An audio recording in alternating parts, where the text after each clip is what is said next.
हम लोग श्रीमद् भागवतम के तीसरे स्कंद के प्रथम अध्याय के 13 से लेकर के 15 श्लोक तक देखेंगे। हम 13वें में देखेंगे कि विदुर जी ने क्या कहा। कल आपने सुना था कि उन्होंने मंत्रणा दी धृतराष्ट्र को कि भगवान, जो कि श्लोक देख लीजिए एक बार। पार्थास्तु देवो भगवान मुकुंदो गृहीतवान सक्षिति देव देवः आस्ते स्वपुर्याम यदुदेव देवो विनिर्जिता शेष नृदेव देवः। भगवान देव हैं, क्रीड़ापरायण हैं, दिव्य हैं। उन भगवान मुकुंद ने, जो इतने समर्थ हैं कि अपने उपासकों को मुक्ति के सुख को भी कुत्सित करने वाला सुख देते हैं, उन्होंने तो पार्थान ग्रहीतवान, पार्थों को अर्थात प्रथा के पुत्र अर्थात पांडवों को अपना मान लिया, आत्मीय मान लिया है। वे भगवान क्षिति देव देवः, वह देवताओं और ब्राह्मण के आराध्य हैं। वह स्वपुरिया मास्त, वह दूर नहीं है, वह द्वारका में है। तो अकेले वो क्या कर लेंगे? मान लो कोई ऐसे संशय करे तो कह रहे हैं यदुदेव देव नहीं, वह यदुदेव अर्थात यदु प्रवीरों के भी देवता अर्थात आराध्य है। और वह यदु के कैसा है तो कहते हैं विनिर्जिता अशेष नृदेव देव, अनेक अनेक राजाओं के को भी इन सबों ने जीत लिया है। और इस कारण से वह सारे राजा भी भगवान की उपासना कर रहे हैं, उनके अधीन हैं, और वह भी उनकी तरफ हो जाएंगे अगर तुम पांडवों से युद्ध करोगे। ये बात बताई थी, ये मंत्रणा थी। तो इसलिए आपका यह सोचना कि मेरे 100 पुत्र हैं और ये तो 5 ही लोग हैं, इनसे हम लोग जीत लेंगे, यह बात गलत है। वो 5 नहीं, उनके पीछे भगवान की शक्ति है। अब अगली मंत्रणा बड़ी सुंदर है, और अब इसके कहने कि भाई देखो, मान लो धृतराष्ट्र कहें आपकी बात बिल्कुल सही है विदुर जी, लेकिन क्या करें, ये लड़का मान नहीं रहा है, मतलब दुर्योधन, ये दुर्योधन मानता नहीं है, तो क्या करूं? आपकी बात मैं तो मान ले रहा हूं, लेकिन अब दुर्योधन को नहीं समझा जा सकता है, क्या करें? तो कह रहे हैं ये दुर्योधन तो सर्वथा त्याज्य है, तो दुर्योधन को त्याग दो। इस बात को यहाँ पे विदुर जी कह रहे हैं, समझाए? अगर दुर्योधन नहीं समझ रहा है, अगर क्या वो समझ ही नहीं रहा है, तो बेहतर है कि आप दुर्योधन को त्याग दीजिए। तो उसके पीछे वो क्या मंत्रणा दे रहे हैं वो देखिए, मेरे पीछे बोलिए। स एष दोषः पुरुषद्विडास्ते ग्रहान् प्रविष्टो यमपत्यमत्या। स एष दोषः पुरुषद्विडास्ते, पुरुषद्विडास्ते, बोलिए। स एष दोषः पुरुषद्विडास्ते। स एष दोषः पुरुषद्विडास्ते गृहान् प्रविष्टो यमपत्यमत्या। स एष दोषः पुरुषद्विडास्ते गृहान् प्रविष्टो यमपत्यमत्या। पुरुषद्विडास्ते, द्वित ऐसे कर क्या रहा है। स एष दोषः पुरुषद्विडास्ते गृहान् प्रविष्टो यमपत्यमत्या। स एष दोषः पुरुषद्विडास्ते गृहान् प्रविष्टो यमपत्यमत्या। पुष्णासि कृष्णाद् विमुखो गतश्री त्यजाश्वशैवं कुलकौशलाया। पुष्णासि कृष्णाद्विमुखो गतश्रीस् त्यजाश्वशैवं कुलकौशलाय। पुष्णासि कृष्णाद् विमुखो गतश्रीस् त्यजाश्वशैवं कुलकौशलाय। पुष्णासि कृष्णाद्विमुखो गतश्रीस् त्यजाश्वशैवं कुलकौशलाय। पुष्णासि कृष्णाद् विमुखो गतश्री त्यजाश्वशैवं कुलकौशलाय। पुष्णासि कृष्णाद्विमुखो गतश्रीस् त्यजाश्वशैवं कुलकौशलाय। स एष दोषः पुरुषद्विडास्ते गृहान् प्रविष्टो यमपत्यमत्या। स एष दोषः पुरुषद्विडास्ते गृहान् प्रविष्टो यमपत्यमत्या। पुष्णासि कृष्णाद् विमुखो गतश्री त्यजाश्वशैवं कुलकौशलाया। पुष्णासि कृष्णाद् विमुखो गतश्रीस् त्यजाश्वशैवं कुलकौशलाय। गाली भी दे रहे तो गा गा कर गाली दे रहे हैं दुर्योधन को। ये सब सभ्य लोग हैं, ऐसे बोलते हैं, गा गा करके कविता में गाली दे रहे हैं। अनुवाद: तुम साक्षात अपराध रूप दुर्योधन का पालन पोषण अपने अच्युत पुत्र के रूप में कर रहे हो। अच्युत पुत्र, ये बात थोड़ी समझ में नहीं आएगी। अच्युत तो भगवान का नाम है, ये अच्युत पुत्र क्यों कह रहे हैं? देखिए इसका लिंक है, कह रहे अपत्य मत्या। अपत्य मतलब बच्चे को, लड़के को अपत्य कहा जाता है, जो पिता को नरक में गिरने से, च्युत होने से रोके। तुम ये मान रहे हो कि तुम्हारा ये लड़का तुमको नरक में जाने से रोकेगा, लेकिन ये तो अपराध स्वरूप है। यह तो तुमको यही ले डूबेगा। नरक की तो बात छोड़ो, तुम नरक से बचाने की बात छोड़ो, ये तो नरक में भेज देगा तुमको अपने कर्मों से। इसलिए कह रहे अच्युत पुत्र के रूप में कर रहे हो। नहीं समझ में आई बात? च्युत मतलब गिरना, तो अच्युत मतलब नहीं गिरना। यहां पे एक शब्द है अपत्य मत्या, अपने बेटे, इसको अपत्य मान करके अपत्य का अर्थ लिया गया है कि जो अपने पिता को नरक में न गिरने दे। पतति गिरना, तो अपत्य मतलब जो अपने पिता को अपने शुभ कर्म से, अपनी भक्ति से, अपने यज्ञ आदि के द्वारा वह जो पिता लड़का करेगा तो उसके पूर्वज नहीं गिरेंगे। इसीलिए लोग संतान उत्पन्न करते हैं, एक इसलिए होता ही है। तो अब वह तुम ये मान रहे हो कि ये लड़के को हम त्याग देंगे, जो भी है तुम त्याग कैसे सकते हैं, ये तो हमको नरक जाने से बचाएगा। लेकिन नहीं भाई, ये तो अपराध स्वरूप है, ये तो भगवान से द्वेष कर रहा है। तो नरक से क्या बचाएगा? तुमको नरक का अधगामी करने वाला हो जाएगा। यही बात तो अर्जुन ने गीता में शुरुआत में कही थी ना, ये सबको मार देंगे तो फिर वर्ण संकर उत्पन्न होंगे और फिर वह सब पूर्वजों के अधोगमन का कारण बन जाएंगे। तो इसलिए कह रहे अच्युत पुत्र के रूप में कर रहे हो। ये बात थोड़ा समझने वाली थी, ट्रिकी थी। किंतु वह भगवान कृष्ण से ईर्ष्या करता है। चूंकि तुम इस तरह से कृष्ण के अभक्त का पालन कर रहे हो, अतएव तुम समस्त शुभ गुणों से विहीन हो। जो व्यक्ति भगवान के विमुख है, हैवी है ना पॉइंट,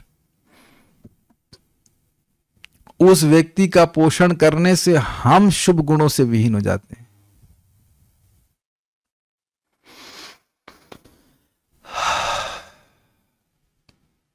हमको तो बड़ा डर लग रहा है बोलने में,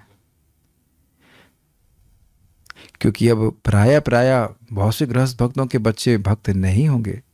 मैं भक्तों की बात कर रहा हूं कि भाई भक्ति में आए बाद में, बहुत बार ऐसा हो सकता है, और बाद में वो मतलब संतान पहले हो गई थी। अरे कुछ तो भक्ति करे, कम से कम कुछ जप करे, कुछ तो करे। अब एकदम शराब पी रहा है, मुर्गा खा रहा है, सब ऐसे लड़के का पोषण करने से क्या फायदा? वो आपका धन ही लेके तो कर रहा है सारा कुछ। धृतराष्ट्र के संरक्षण में ही तो दुर्योधन सारा कुछ गड़बड़ कर रहा था। मैं पहले बता चुका हूं कि अगर भीष्मदेव को एक आज्ञा देते कि इसको ठीक कर दो, तो वही ठीक कर देते। वो दुर्योधन की इतनी क्षमता नहीं थी कि वो भीष्मदेव के अगेंस्ट कुछ कर सके। तो इस सारे अधर्म के प्रायोजक तो आप ही है ना। पहले हम सुन चुके हैं ददाह, यद्यपि धृतराष्ट्र ने जलाया नहीं था व्यक्तिगत रूप से, ऐसा नहीं कहते वही जाके आग लगा रहे थे, लेकिन उन्हीं के मार्गदर्शन में या उन्हीं के अनुमोदन से सारा कुछ हो रहा था। तो जो व्यक्ति भगवान के विरुद्ध चल रहा है, तुम उसका पालन कर रहे हो, तो उससे तो तुम भी शुभ गुणों से हीन हो जा रहे हो। तुम यथाशीघ्र इस दुर्भाग्य से छुटकारा पालो और सारे परिवार का कल्याण करो। तो मान लो धृतराष्ट्र कहे कि अपने लड़के को त्यागना ये तो बहुत खराब बात है, इससे तो मेरी बदनामी होगी। ना ना ना ना ना, बदनामी नहीं होगी, क्योंकि तुम इसको त्याग दोगे तो तुम्हारा सारा कुल बच जाएगा। आप जानते हैं कि आज तक अगर देखा जाए तो धृतराष्ट्र की बदनामी इसी में थी कि दुर्योधन को पाले। दुर्योधन को त्याग देते तो कोई उनको खराब नहीं मानता ना। विचारणी बात है कि नहीं? विदुर जी बहुत लंबा सोचकर बोल रहे हैं। जो व्यक्ति भगवान के विरुद्ध चल रहा है, उसका पोषण करने से मिलेगा क्या तुमको? केवल बदनामी भी मिलेगी और तुम्हारे पूरे कुल का नाश हो जाएगा। और यह हुआ भी, पूरे लिटरली पूरे कुल का नाश हुआ कि नहीं? सभी के सभी लोग महाभारत के युद्ध में ध्वंस हो गए। तो विदुर जी की नीति एकदम सही थी।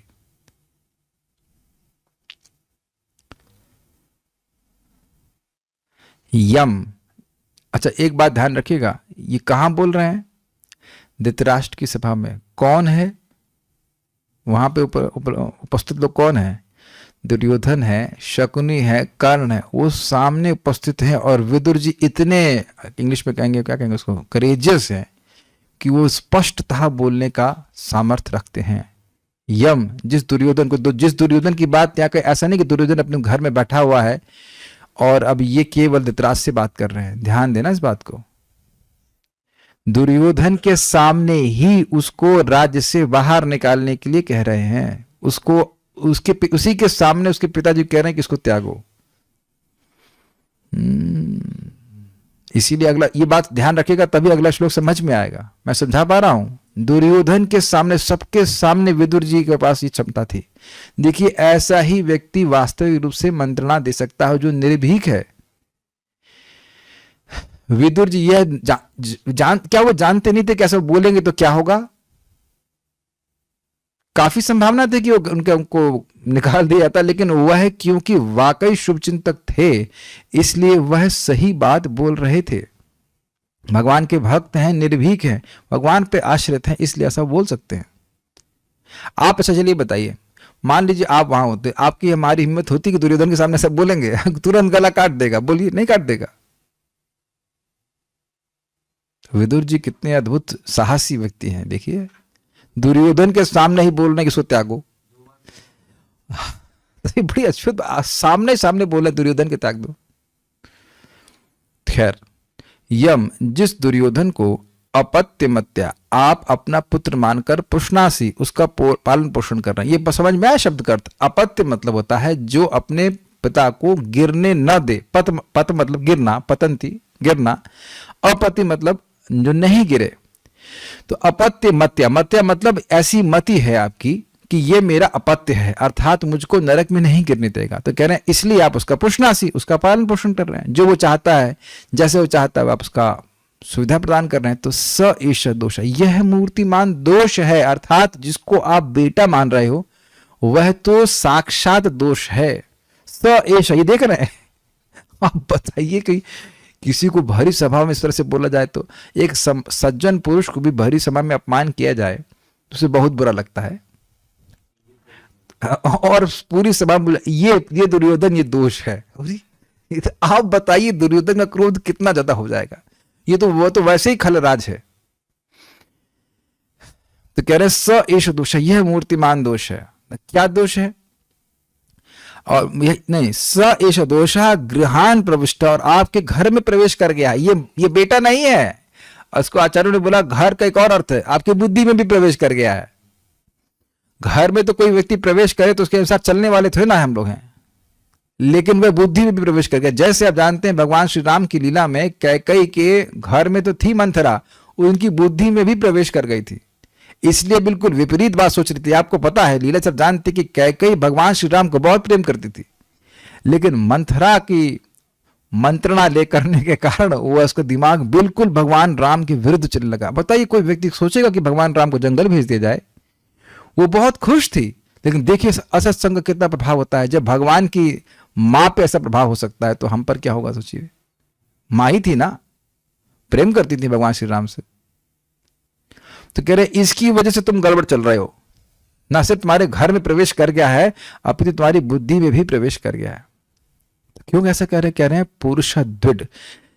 पुरुषद्विड मतलब यह परम पुरुष भगवान श्री कृष्ण से द्वेष करता है। क्या द्वेष किया? भगवान, अभी आपने देखा नहीं कि भगवान कृष्ण साक्षात आए, विदुर जी कहेंगे, और इसने उनकी बात का आज्ञा का उल्लंघन किया। देखिए, जब हम किसी से द्वेष करते हैं तो उसकी बात सुनते ही नहीं, चाहे वो कितनी भी अच्छी हो। ये देखा है आपने? चाहे कितनी भी हितकारी हो, कितना भी अच्छा हो, शास्त्र के अनुसार हो, सब कुछ हो, लेकिन हम नहीं सुनते, just because we don't like that person. ये आप लोग देखे होंगे, कोई व्यक्ति अच्छा लगता है, वो कोई चाहे बकवास भी करे, गलत बात भी बोले, तब भी व्यक्ति स्वीकार करता है, उस ये मानते हुए कि बहुत अच्छा है हमारा। देखा होगा आपने इस प्रकार से। तो आप, भगवान आपके सामने आकर बोल रहे हैं कि मान जाओ, और फिर कोई व्यक्ति भगवान की रिक्वेस्ट को या बात को इनकार कर दे, तो ये भगवान का अपमान नहीं है? कि भगवान मात्र दूत हैं, भगवान ने तो अपना विराट रूप भी दिखाया, तब भी उसको नहीं समझ में आया। तो इसे कहते हैं पुरुष द्वेष। पुरुष मतलब परम पुरुष भगवान श्री कृष्ण उनसे द्वेष करता है। जो व्यक्ति भगवान से द्वेष करता है, उसमें तो कोई गुण आ ही नहीं सकता, क्योंकि यही सबसे बड़ा द्वेष, सबसे बड़ा दोष है कि भगवान से द्वेष करना। हराव अभक्तस्य कुतो महद गुणा मनोव्रथेना सतिदावतो भई। जो भगवान का हरि का भक्त नहीं है, उसके कौन सी महान गुण है? कुछ नहीं है। असत्य धावतो, उसका मन तो हमेशा असत्य पथ पे ही धावित होता है, भागता रहता है। तो आप समझ गए कि क्यों दोष है, क्योंकि भगवान कृष्ण से द्वेष करता है, भगवान की बात नहीं मानता। और आस्ते, ऐसा करते हुए विद्यमान है, मतलब ऐसा नहीं कि पहले कर रहा था और अब छोड़ दिया, अब भी वह भगवान से द्वेष कर रहा है। तो अब आप कहेंगे कि भाई ये भगवान से लड़ाई तो नहीं किया। देखिए, समझने का प्रयास कीजिए। भगवान के भक्तों से द्वेष मतलब भगवान से द्वेष। भगवान के भक्तों से प्रेम मतलब भगवान से प्रेम। भगवान बड़ा स्पष्ट कहते हैं, मद भक्ता पूज्या भी अधिक। मेरे भक्तों की पूजा मेरी पूजा से श्रेष्ठ है। अब आप प्रैक्टिकल समझिए। आप लोग भगवान के भक्तों की संगति से भक्ति में आइए, हम सब लोग, या भगवान की संगति से, भक्तों की संगति से। तो यानी भक्त लोग अच्छे लगे तब आपको भगवान अच्छे लगने लगे। काटिए इस बात को, कर दीजिए विरोध ना। घर वाले भी आपके कृष्ण भक्ति से प्रॉब्लम नहीं है उनको, वो आप जो भक्तों की संगति कर रहे हैं उससे प्रॉब्लम है। गलत तो नहीं कह रहे हैं ना। बहुत से लोग घर में लड्डू गोपाल रखते हैं, कोई दिक्कत नहीं है, लेकिन इस्कॉन नहीं जाने का इस्कॉन नहीं जाने का। भक्तों की संगति से ही बस भक्त हर व्यक्ति भगवान की भक्ति में आता है, और कोई तरीका है ही नहीं। तो आप समझ लेना चाहिए कि भाई कोई कह सकता है कि संदेह करे कि दुर्योधन तो भगवान कृष्ण से कभी युद्ध नहीं किया, वो तो उनका समधी है, लेकिन वह भगवान का संबंधी भी क्यों ना हो, अगर भगवान के भक्तों से द्वेष कर रहा है तो ना, वह भगवान से ही द्वेष कर रहा है। It's quite interesting, quite interesting. कृष्णाद विमुखा, कृष्ण से, चूंकि तुम इस तरह से कृष्ण की अभक्त का पालन कर रहे हो, भगवान से द्वेष करता और इसलिए भगवान से विमुख है। कृष्णाद शब्द है यहाँ पे, ये पंचमी विभक्ति है। पंचमी विभक्ति याद है आप लोगों को? अपादान कारण कारक, दूर होने के अर्थ में, दूर जाने के अर्थ में। तो कृष्णात विमुख, कृष्ण से विमुख है, कृष्ण की बात नहीं सुनना चाहता है, कृष्ण बात नहीं सुनी इसने, कृष्ण का आज्ञाकारी नहीं है, इसलिए ऐसे व्यक्ति का पालन तुम कर रहे हो, इसलिए गतश्री त्वम, अतएव तुम श्रीहीन हो गए हो, कांतिहीन हो गए हो। तुम्हारा वैभव जाता हुआ दिख रहा है, तुम परेशान हो। पहले ही देख लिया, पहले बोल चुके हैं, अलम विभेषु, तुम भयभीत हो। ये बड़ी विचारणीय बात है कि जो इस समय पूरे विश्व का राजा है वह भी भयभीत है, और जबकि पांडवों के पास कुछ नहीं है लेकिन वो भयभीत नहीं। कितना बड़ा अंतर आप देख रहे हैं यहाँ, देखिए। भीष्मदेव हैं, कृपाचार्य हैं, द्रोणाचार्य हैं, पूरे विश्व का राज्य है, सौपुत्र है, फिर भी अलम विभेषी, तुम भयभीत हो। और वह भगवान कृष्ण के शरणागत है तो वह बिल्कुल भयभीत नहीं है। कुछ भी हो, जिसके पीछे भगवान की शक्ति है तो उससे अधिक बड़ी शक्ति तो किसी के पास है नहीं। लेकिन किसके पीछे होगी? जिसको भगवान विशेष रूप से अपना मान रहे हैं। जैसे आपने पिछले श्लोक पे सुना था। तो क्योंकि तुम ऐसे व्यक्ति का पालन कर रहे हो, इसलिए गतश्रीत्वम। तो अब करूं क्या? तो कह रहे हैं कुल कौशलाया, इसलिए कुल की कुशलता के लिए अशैवम, इस अमंगल स्वरूप दुर्योधन को आशुत्तजा यथा शीघ्र त्याग दो। अब ये थोड़ा अर्थ समझिए। शिव का मतलब समझते हैं, शिव मतलब होता है कल्याण, मंगल। अब अशिव का मतलब, अशैव का मतलब क्या हो गया? अमंगल। शब्दों को कैसे पकड़ेंगे तो समझ में आता है। शिव तो समझ जाएंगे, शिव जी का मतलब होता है, शिव मतलब कल्याण में, भगवान शिव कल्याण में है। तो शैव मतलब शिव जी का उपासक हो, तो अशैव का मतलब हो गया जो अशिव का उपासक हो, अर्थात अकल्याणमय का उपासक हो। तो ये व्यक्ति कि दुर्योधन अमंगलता का ही उपासक है, वो सारे कार्य वही करेगा जो अमंगलकारी हो। अब आपको ऐसे ना समझ में आए, लेकिन ये बताइए, किसी भक्त को जहर देना खराब है कि नहीं? और महाभागवत को जहर देने का प्रयास करना, अब आप समझ गए कितना बड़ा पाप है। समझ गए ना? भीम शुद्ध भक्त हैं, ध्यान रखना इस बात को। भीम ही मध्वाचार्य जी के रूप में आए थे, ये पता है आपको? तो भीम शुद्ध भक्त हैं, पांचों पांडव शुद्ध भक्त है, तो एक एक को ये जलाने का प्रयास किए, मारने का प्रयास किए। माता कुंती की प्रार्थना है, भागवत की सबसे पहली प्रार्थना, उनको जलाने का प्रयास कीजिए। आप विचार कीजिए कि जो चीज हम लोग विचार भी नहीं कर सकते, अगर पांडव माता कुंती, भगवान करे कभी उनसे भेंट हो, आपके घर में प्रसाद पाने आए, तो आप क्या करेंगे? आप तो वहीं बेहोश हो जाएंगे। वाह, युधिष्ठिर महाराज आए हैं, माता द्रौपदी आई हैं, अर्जुन है, वाह। मेरी इच्छा होती है कि कभी शाश्वत समय में कभी उनसे मिलूं। आप कहेंगे कि ऐसी बातें कर रहे हो, तो अब तो जानते हैं हम सब शाश्वत हैं, कभी ना कभी तो मिल ही सकते हैं। They are such nice devotees, नहीं? कितने अच्छे डिवोटी, कितने प्रेम से भरे हुए। अर्जुन या भगवान युधिष्ठिर महाराज, नकुल, सहदेव, सब ये आते रहते हैं। 500 साल पहले फिर से आए थे, को पता है बात? महाप्रभु की लीला में भावानंद राय, मैं भूल रहा कौन से भक्त थे, वो भक्त पांडु हैं, उनके 5 पुत्र, वो सब उनके वो पांडव हैं। तो ये लोग आते रहते हैं। जब हम लोग भगवान की लीला में जब कभी प्रवेश करेंगे तो मिल जाएंगे। हाँ, मुझे पता है कि कुछ लोग सोच रहे हैं क्या बातें कह रहे हैं सोचते रहो, हमको पता है कि हम सही कह रहे हैं। अरे भाई, कहीं ना कहीं तो लीला चल ही रही है। आपने प्रथम स्कंद में सुना ना कि भीष्मदेव मर नहीं गए हैं, वो भगवान की लीला में प्रवेश कर गए। तो एक दिन हम लोग को भी मौका मिलेगा, भाई हम भी तो उन्हीं के बच्चे हैं ना भगवान के। तो जब मौका मिलेगा तो हम, मेरी बड़ी इच्छा होती है कि कभी युधिष्ठिर महाराज से मिलें, अर्जुन को। हाँ, भावानंद राय जो है वो पांडु हैं, और उनके अन्य भक्त जो बेटे हैं वो 5 वो के पुत्र हैं पांडव। अरे झूठ तो ये है जो जिंदगी को हम जी रहे हैं, ये झूठ है। असली जिंदगी वो है जहां भगवान की लीला चल रही है।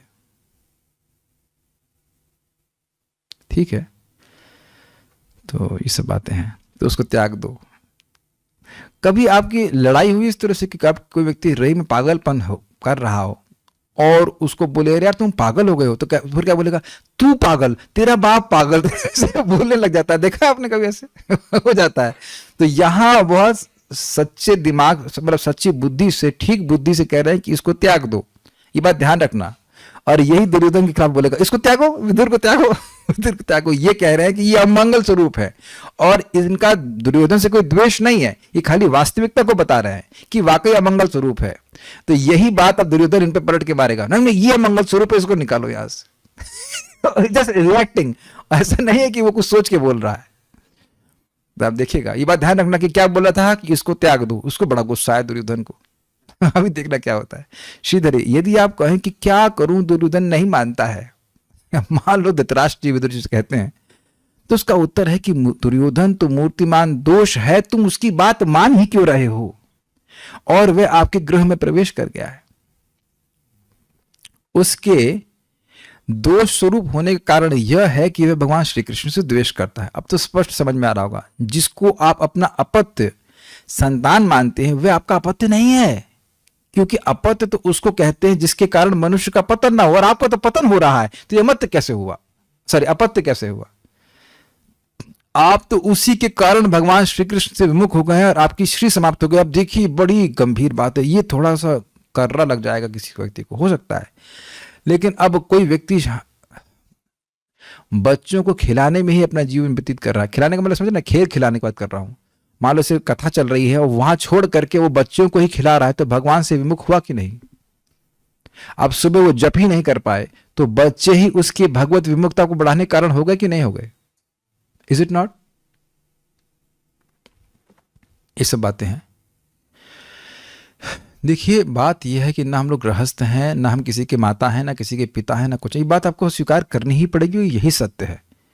और इसलिए हमारा प्रमुख कर्तव्य क्या है? भगवान की भक्ति करना। हम बहुत समय के लिए शरीर में नहीं रहने वाले हैं, है ना? पिछले जन्म का बिल्कुल भूल गए हैं, इस जन्म का बिल्कुल भूल जाएंगे, तो भाई अपना जो भजन का समय हो तो रिजर्व करना चाहिए। देखिए, मैं एक सिंपल सी बात कह रहा हूँ, कर्मी जगत में भी लोग ऑफिस से लौट के आते हैं, फिर बैडमिंटन खेलने चले जाते हैं, वो तो नहीं देख रहे होते हैं कि उनके बच्चे क्या कर रहे हैं क्या नहीं कर रहे हैं। Is it not? हमारे पिताजी आज तक मतलब तो चले गए शरीर छोड़कर, कभी नहीं पढ़ाए, कभी नहीं लेकर बैठे। हम जो पढ़ना था, जो पढ़ने वाले होते हैं अपने आप पढ़ लेते हैं, और नहीं तो नालायक ट्यूशन लगाओ तब भी नहीं पढ़ते ना।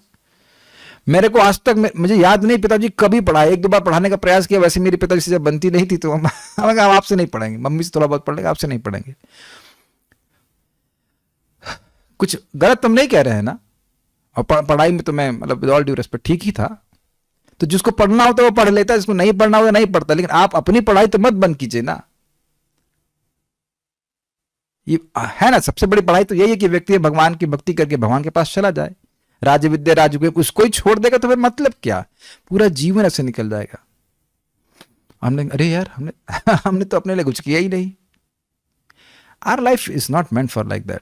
किसी का भी जीवन इस प्रकार से नहीं। संभालना चाहिए लोग को। अब हमारा समय भाई भगवान की भक्ति के लिए कम से कम कुछ समय तो रिजर्व कर देना चाहिए। सुबह का नाम जप हो और आपका ये कथा श्रवण है, ये रहे तो अपने लिए रिजर्व कर देना चाहिए। समझने का प्रयास कीजिए, सब लोगों का कर्म सब लोगों को एक दूसरे के पास किसी न किसी रिश्ते के रूप में ला रहा है। Is it okay? और हमारा सबसे बड़ा कर्तव्य है कि जो हमारे पास आ रहे हैं उस रिश्ते में, उनको भगवान की भक्ति में सहायता करें। अब वो नहीं करना चाहते तो उनसे हमारा कोई द्वेष नहीं है, इट्स ओके। लेकिन अगर वो करना चाहते हैं हम सहायता करें, इससे हमारा भी उत्थान होगा, उनका भी होगा। लेकिन ऐसा नहीं करना चाहिए कि उनके चलते हम भी अपना पतन करा दें। पतन से मतलब भक्ति छूट रही तो पतन ही तो हुआ।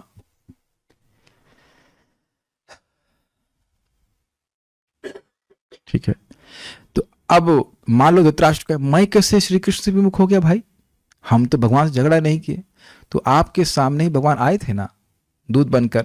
आप कह सकते थे ना कि श्री कृष्ण की बात बिल्कुल सही है, आप भी तो नहीं माने। थोड़ा बस समझने का प्रयास कीजिए कि कभी कभी क्या होता है कि व्यक्ति खुद मतलब भक्ति के विरोध में नहीं है, लेकिन परिवार वाले अगर विरोध में हैं तो वह भक्तों की संगति में नहीं जा पाता। ये भी देखा गया है। महाराज समझा रहे थे कि एक व्यक्ति भले मंदिर में सेंटर में आता था, उसके बाद वो नहीं आ रहा था। तो पूछे महाराज क्यों नहीं आ रहे हो? कह रहे हमारी पत्नी ने हमें वचन दिलवा दिया है कि इस सेंटर में नहीं जाना है। तो एक दूसरा सेंटर खुल गया। तो महाराज बोले यहाँ तो आप आ सकते हैं ना, यहाँ के लिए वचन तो नहीं दिले। कहते हाँ यहाँ के नहीं दिए, यहाँ मैं आ सकता हूँ। तो अब बताइए क्या वो मरेगा तो उसको उसके परिवार वाले बचा पाएंगे? और क्या कौन व्यक्ति ऐसा कह सकता है कि आज नहीं मरेंगे? कोई लिखवा के लाया पट्टे पे कि नहीं आज नहीं मारा जाएगा। यमराज जी कहते आज तुम्हारी छुट्टी है, आज नहीं मारूंगा, जो करना चाहे कर लो। शुड बी विजिबल, इतना तो दिखना चाहिए ना सबको। और एक बात आप यह भी देख लीजिए, अभी तो बहुत बिल्कुल ऐसी बात बोलूंगा जो एकदम शायद सीने पे लग जाए कि भाई जो लोग भौतिकतावादी हैं, हमारे स्टार हैं, उनकी सेवा करके मिला क्या? वो आज तक दिए क्या? देखिए हम बहुत गुणगान करना चाहते हैं उन माताओं को जो हमारे घर में कभी कभी आए, मतलब गेस्ट के रूप में डिवोटीज आते हैं, तो ये बना रहे होते हैं प्रसाद, तो तुरंत लग जाते हैं नहीं नहीं आप अकेले कैसे बनाएंगे। तुरंत माता जी लोग मैं डिवोटी हैं तो तुरंत उनका उत्साह रहता है, वाकई वह भी कुछ सहायता कर देते हैं। मैंने प्रैक्टिकली देखा है। और आप सामान्यतः घरों में जाइए जो आएंगे वो उसके बाद वो खाना वाना क्या बनाएंगे, बस वजह के खाली पंचायत करना और खाना नहीं बनाएंगे। But I am trying to say कि ये व्यक्ति, लौकिक बात नहीं बोल रहा मैं, खाली बोल रहा हूं कि ये देखने का प्रयास करना चाहिए कि भक्तों को कितना, भक्तों में और अभक्तों में कितना बड़ा अंतर है। सभी लोग देख रहे हैं ना, तो कम से कम अब तो सोचना चाहिए कि हम उनकी सेवा नहीं करेंगे। मान लो कोई घर में आए तो जो लोग वर्क फ्रॉम होम कर रहे हैं तो कहेंगे ना भाई इस समय हमारे ऑफिस का टाइम है, तो आपको डिस्टर्ब नहीं करेंगे ना।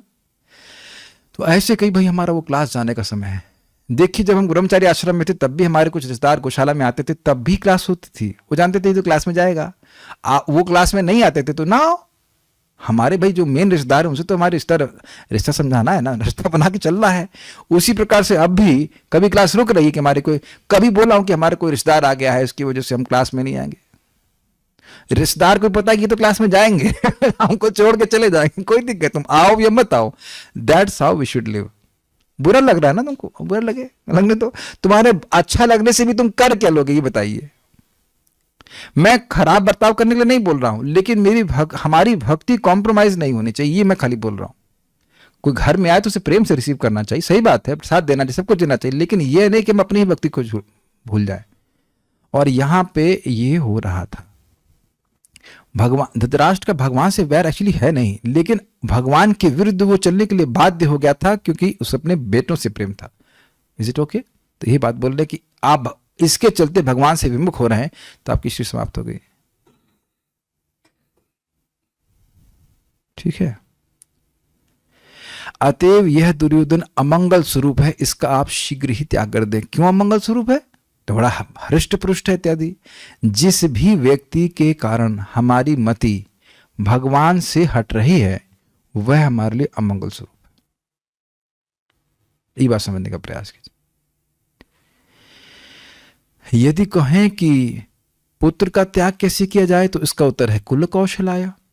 अपने वंश की रक्षा के लिए अपने पुत्र का भी त्याग किया जा सकता है। कहा भी गया है कि त्यजेदेकम कुलस्यार्थे, कुल को बचाने के लिए किसी एक को त्यागना पड़े तो त्याग देना चाहिए। स्पष्ट सारार्थ दर्शनी।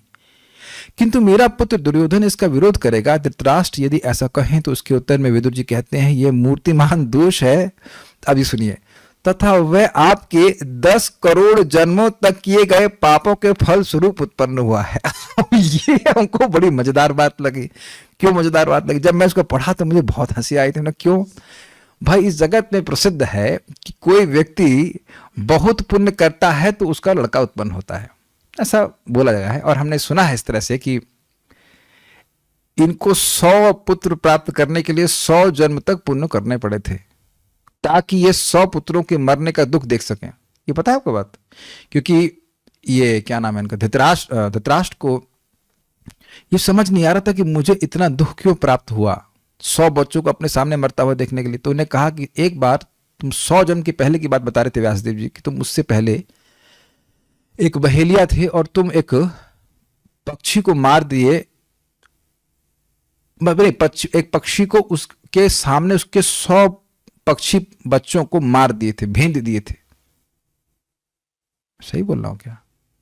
हाँ, यस, सही बोल रहा हूं। तो इसी कारण से तुम्हें अपने बच्चों को 100 बच्चों को अपने सामने मरते हुए देखने का दुख भोगना पड़ेगा। इसलिए 100 जन्मों तक जो पुण्य किया इसलिए 100 बच्चे पैदा हुए। लेकिन यहाँ तो चक्रवर्ती पाद कटाक्ष कर रहे हैं कि नहीं भाई, यह तो मूर्तिमान दोष है और इस कारण से यह तुम्हारे 10 करोड़ जन्मों के पापों के फल स्वरूप उत्पन्न हुआ है। मतलब ऐसा भगवत विमुख लड़का पाप के कारण ही पैदा हुआ है। इतना पापी लड़का पैदा हुआ है तो उस लड़के को ना दोष दिया जाए वो हमारा ही कोई पाप है इस कारण से पैदा हुआ। देखिए, एक बात समझने का प्रयास करें। वो छोटे बच्चे बहुत भजन नहीं कर सकते हैं, लेकिन मान लीजिए वो प्रसाद ग्रहण कर रहे हैं, मंदिर जाते हैं, कुछ 2-4 माला 5 माला जब करते हैं तो एकदम आप ये नहीं कह सकते वो भक्त है। एक माला भी कोई कर रहा है तो वो तो भक्ति ही कहा जाएगा। Is it not? भगवान को मान रहा है, स्वीकार कर रहा है तो भक्त कहा जाएगा, आगे जाके भक्ति कर लेगा। कितना भक्ति कर रहा है उससे कोई दिक्कत नहीं है, कम कर रहा है ज्यादा कर रहा हूं, लेकिन कम से कम कृष्ण को स्वीकार कर रहा है। Is it not? क्योंकि बहुत ध्यान से सुना होगा मैं क्या बोल रहा हूं भाई। ऐसा नहीं कि अब सारे लोग 16 माला करने लग जाएंगे, ये नहीं, गलत बात है। ये नहीं कह रहा हूं मैं। 4 माला कर रहा है, 1 माला कर रहा है, यह कम से कम भगवान को प्रणाम कर रहा है, यह तो मान रहा है कि कृष्ण भगवान है भाई, वो तो भक्त हुआ ना। लेकिन अब एकदम भक्तों के विरुद्ध चल रहा है, वैसे व्यक्ति का पालन पोषण करने के लिए मना कर रहे हैं। ऐसे फायदा क्या? तो बहुत बैलेंस करके सुनिए मैं क्या कह रहा हूं। तो ये हमको बड़ा अच्छा लगा था कि तुम भाई, ये तो तुम्हारे पापों का फल है, ये तुमको तो और गिराएगा। वह मूर्तिमान दोष है क्योंकि वह पुरुष दृढ़ अर्थात परमेश्वर से द्वेष करता है और उसके अतिरिक्त वह बाह्य रूप से आपके गृहान प्रविष्ट तथा आंतरिक रूप से आपकी बुद्धि एवं मन में प्रविष्ट होगा। इसलिए आपको कुछ समझ में नहीं आ रहा है मैं क्या बोल रहा हूं। देखिए, जो विदुर जी ने बोला था तो ऐसा नहीं है कि धृतराष्ट्र को पता नहीं। तो क्या आप सोच रहे हैं ऐसे ही वो पूरे विश्व के राजा हैं? क्या उनको पता नहीं यदुकुल वंश में भगवान श्री कृष्ण भगवान है, लेकिन बुद्धि में बल पड़ गया है। बल समझते हैं आप लोग? थोड़ा समझने का प्रयास कीजिए। रस्सी में से बल होता है ना, तो रस्सी टेढ़ी ऐसे होती है ना, ट्विस्टेड, उसी का अर्थ है बुद्धि में बल पड़ने का मतलब बुद्धि घूम गई, टेढ़ी हो गई, तुम्हारी ट्विस्टेड बुद्धि, तुम्हें समझ में नहीं आ रही बात। इस पर भी आप उसे पोषित करते हैं एवं उसे अपना पुत्र समझते हैं, किंतु वह आपका पुत्र नहीं, क्योंकि अपत्य तो उसको कहते हैं जिसके कारण मनुष्य का पतन ना हो। आप यह अनुमान लगा लीजिए, आप तो उसी के कारण भगवान श्री कृष्ण से विमुख हो गए हैं और आपकी सृष्टि समाप्त हो गई है। कृपया समझें कि लक्ष्मी ने आपके ग्रह का त्याग कर दिया। क्या मतलब हुआ? ये पॉइंट समझिए। अब आपका राज्य जाने वाला है, दिख नहीं रहा आपको, और कुछ महीनों बाद चला ही गया। Got it? देखिए हर टीका आपको सिमिलर लग रही होगी, लेकिन कुछ पॉइंट विशेष होंगे, इसलिए मैं हर टीका को ऑलमोस्ट जितनी टीका हम जानते हैं उतना रख रहे हैं। क्या पॉइंट सीखा आपने कि तुम्हारी श्री गई गई, खत्म खत्म, तुम्हारा राज्य जाएगा अब यहाँ से। देखो तुम इसको नहीं, तुम इसको नहीं छोड़ रहे हो, तुमको लक्ष्मी जी को छोड़ना पड़ेगा, पूरा ग्रह पूरा राज्य छोड़ना पड़ेगा तुमको। तो इसका प्रतिकार क्या करूं? आप अशैवम अर्थात अमंगल दुर्योधन को आशु अर्थात शीघ्र ही त्याग लें। यदि मैंने अपने पुत्र को अस्वीकार कर दिया तो यह मेरे कुल के लिए कलंक होगा। नहीं नहीं नहीं, इससे कुल का हित ही होगा, क्योंकि यह न्याय अनुसार है कि व्यक्ति संपूर्ण कुल के कुशल हेतु कुल के एक व्यक्ति का त्याग कर सकता है, अन्यथा आपका संपूर्ण कुल नष्ट हो जाएगा, यह भाव है। ऐसा नहीं है कि इसको स्वीकार करते रहेंगे तो कुल का मात्र केवल कुल को दुख प्राप्त होगा या लक्ष्मी जाएगी, कुल समाप्त हो जाएगा। और यही हुआ। तात्पर्य देखिए, अच्छा पुत्र अपत्य कहा जाता है, अर्थात वह पिता को नीचे नहीं गिरने देता। पिता के मरने पर पुत्र भगवान विष्णु को प्रसन्न करने के लिए यज्ञ संपन्न करके अपने पिता की आत्मा की रक्षा कर सकता है। देखिए पुत्रों पुत्रियों सब देख लीजिए, ये जो आप भजन कर रहे हो, इससे न सिर्फ आपका बल्कि आपके दिवंगत माता पिता दादा दादी सबको लाभ प्राप्त होगा। तो जो कहे कि आप क्लास में क्यों जा रहे हो, कहते हो आपके लिए जा रहे हैं, आप तो पुण्य कुछ करते नहीं, तो हम ही कुछ आपके लिए कमा रहे हैं। भाई जगत में देखा जाता है कि अगर पिता असक्षम है, कमाई नहीं कर सकता, तो बेटा कमा खिलाता है, पिता को खिलाता है। तो पिता अगर मान लीजिए पुण्य नहीं कमा पा रहा है तो बेटा कमा रहा है। अब कितना कमा रहा है उसका तो हिसाब ही नहीं है। हरे कृष्णा कृष्णा कृष्णा हरे हरे, हरे राम राम राम हरे हरे। तो अब प्रश्न करेंगे ऐसे कैसे? भाई देखिए फिर वही सिद्धांत, जो व्यक्ति किसी कार्य को करने में सहायता देता है, प्रेरणा देता है, और करने वाले को बराबर लाभ मिलता है। यस, देह कौन दिया? देह कौन दिया? माता पिता। तो अब माता पिता विमुख हो या ना हो, लेकिन आप भजन कर रहे हो तो देह तो उन्हीं के द्वारा दिया गया है ना। Is it not amazing? वो आप चाहो या ना चाहो, इस जीवन में देह तो माता पिता ही दिए हैं। मनुष्य देह बहुत महत्वपूर्ण है, उसी के द्वारा हम भगवान का भजन कर रहे हैं, तो उनका उपकार तो आप नहीं काट सकते ना। अब वो भक्त थे नहीं थे उससे कोई मतलब नहीं, लेकिन आप जो भजन करेंगे उसका उनको पूरा लाभ प्राप्त होगा। कन्विंस हो जाइए, प्रभुपाद जी के सामने लिखा हुआ है तात्पर्य। तो अच्छा भक्त बनने का प्रयास करना चाहिए। बल्कि शास्त्र में ऐसा कहा गया है कि जो लड़का मतलब संतान भक्त नहीं है तो वो पुत्र नहीं, वो मूत्र है, ऐसा बोला गया चाणक्य पंडित के द्वारा। जो भगवान का भजन नहीं कर रहा उसका मतलब क्या, व्यर्थ है वो। ये बातें हैं। तो ये प्रथा भारत में अब भी प्रचलित है। तो अब कहेंगे पुत्री का कुछ नहीं, तो मैंने महाराज जी से पूछा था, कौन से महाराज से पूछा था, मैं जहां तक स्मरण से बोल रहा हूं, परम पूज्य वृंदावन चंद्र महाराज को पूछा था कि महाराज जी पुत्रियों का क्या। तो जहां तक मुझे स्मरण आ रहा है, महाराज ने बताया था कि पुत्रियों का तो संबंध दोनों तरफ से होता है। सास और ससुर का भी उद्धार करती हैं और अपने माता पिता का भी उद्धार करती हैं। तो इसलिए यह नहीं सोचना चाहिए कि पुत्रियां कुछ कर रही हैं तो कुछ हो ही नहीं रहा, वो उनका भी देह तो माता पिता ने दिया है। Is it not? इसलिए अगर कोई सास सुन रही है तो अगर आपकी बहू भक्ति कर रही तो झगड़ा नहीं करना चाहिए। कमारी तो हमारे लिए पुण्य कमा रही है, इज इट नॉट? झगड़ा नहीं करना चाहिए, प्रेम से समझा देना चाहिए, बेटा नमक तेज हो गया थोड़ा ठीक कर, अरे क्या बना के लेके आई, ऐसे नहीं बोलना चाहिए, दुखी हो जाएगी बेचारी, भगवान की सेवा कर रही है। जो भी भगवान का भक्त है उसको प्रोत्साहन देना चाहिए। You can give correction but lovingly, don't chastise too much.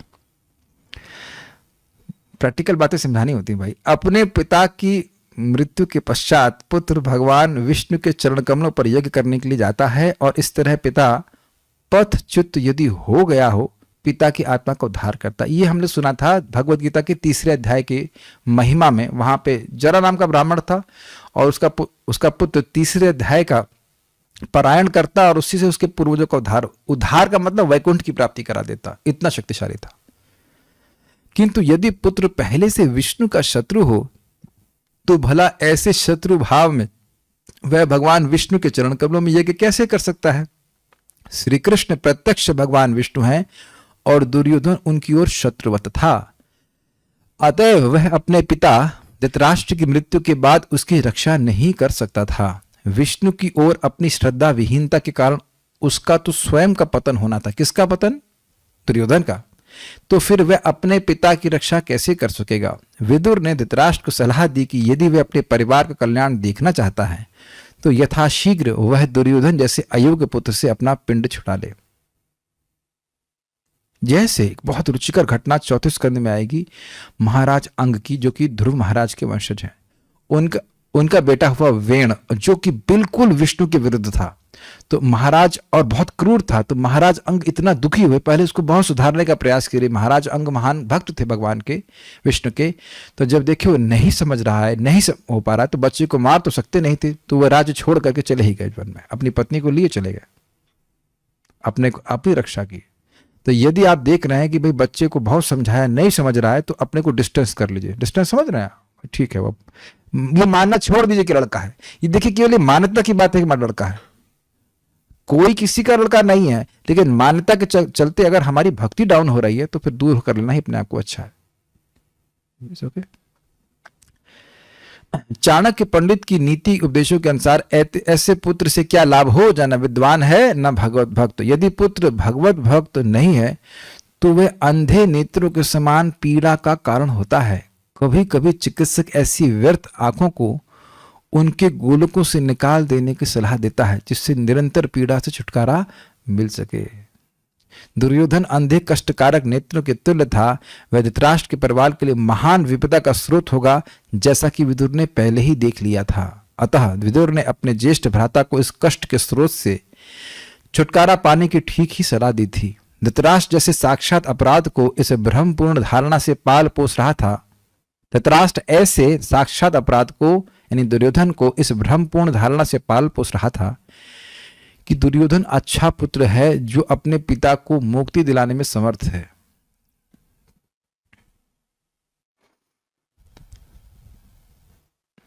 इसे कहते हैं मोह। वस्तुओं को यथावत देखने का सामर्थ्य न होना, इसे कहते हैं मोह। विदुर जी बोल रहे हैं, लेकिन फिर भी दुर्योधन को नहीं समझ में आ रहा, धृतराष्ट्र को समझ में नहीं आ रही बात। अब मेरे पास कुछ समय है, आधे घंटे का, तो हम अगले श्लोक भी ले सकते हैं। तो ये बात तो विदुर जी ने कही और दुर्योधन सुन रहा था।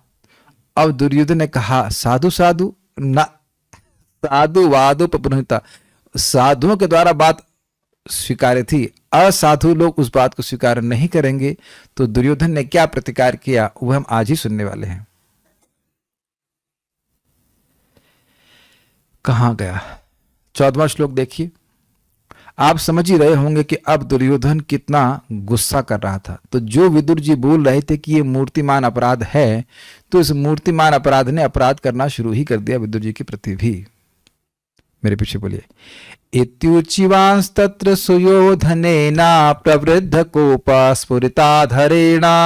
इत्युचिवांस्तत्र सुयोधनेना प्रवृद्ध कोपस्फुरिताधरेणा। असत्कृतः सत्स्पृहणीयशीलः छत्तासकर्णानुज सौबलेना। असत्कृतः सत्स्पृहणीयशीलः छत्तासकर्णानुज सौबलेना। इत्युचिवांस्तत्र सुयोधनेना प्रवृद्ध कोपस्फुरिताधरेणा। इत्युचिवांस्तत्र सुयोधनेना प्रवृद्ध कोपस्फुरिताधरेणा। असत्कृतः स्पृहणीयशीलः छत्तासकर्णानुज सौबलेना। असत्कृतः सत्स्पृहणीयशीलः छत्तासकर्णानुज सौबलेना।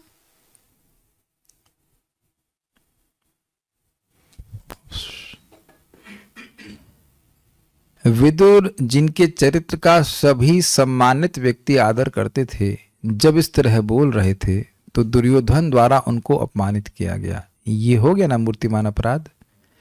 जो व्यक्ति सम्मानित व्यक्तियों के द्वारा सम्मानित था,